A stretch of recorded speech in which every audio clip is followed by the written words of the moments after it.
Thank you. ఇంతకుముందుకు మీరు మాట్లాడుతూ negativity గురించి కామెంట్ చేశారు.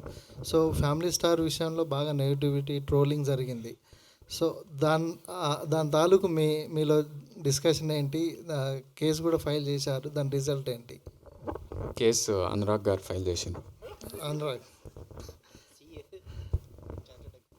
అంటే అది నెగిటివిటీ గురించి కాదండి, కొంత అంటే టార్గెటెడ్గా ఎవరన్నా చేస్తున్నారంటే అంటే బేసిక్లీ ఇది అంటే కొంచెం కొన్ని ఏరియాస్లో ఏమైందంటే మేము గమనించింది ఇది టార్గెటెడ్గా. అంటే ఇప్పుడు ఎవరన్నా ఒకరు సొంతంగా వాళ్ళ మనసులో అన్నది బయటికి చెప్పడం అనేది దాంట్లో తప్పలేదు, కానీ ఒక గ్రూప్గా చాలామంది ఓ ట్రెండ్లు నడిపేయడం, కానీ ఆ సినిమాని అటాక్ చేసి, ఇక ఫర్ ఎగ్జాంపుల్ సినిమా రిలీజ్ అవ్వకముందే ఒక 48 hours ముందు నుంచే యూట్యూబ్లో థంబ్నెయిల్స్ తోటి వేరే సినిమాలు నెగటివ్ రివ్యూస్ ఇట్లా వేరే ఇప్పుడున్న సినిమాకి అటాచ్ చేసి పాత సినిమాలు పెట్టేసి, అంటే జనాల్ని కన్ఫ్యూజ్ చేసి ఒక ట్రేడ్ని కానీ బిజినెస్ని కానీ ప్రొడ్యూసర్స్ని కానీ భయపెట్టియాలని ఒక పర్టికులర్ గ్రూప్ చేస్తుండ్రు. అది ఏంటి అసలు ఎందుకు అనేది only cyber cell and all these guys can help అస్.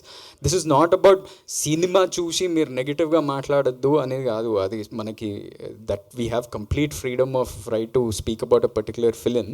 కానీ ఈ టార్గెటెడ్ అటాక్స్ ఎందుకు జరుగుతున్నాయి, మన ఇండస్ట్రీని చాలా టాక్సిక్ వేలో తీసుకెళ్తున్నాయి. This is not good for competition అనేది ఒకటి. కానీ ఇవన్నీ పక్కన పెట్టేస్తే మా అన్న సినిమాలు ఇప్పుడు మొన్న అనౌన్స్ చేశారు కదా, 3 సినిమాలు చాలా పాజిటివ్గా అనౌన్స్ చేశారు. మంచి సినిమాలు రాబోతున్నాయి and all fans can be really happy about the upcoming films and what is going to happen with those films.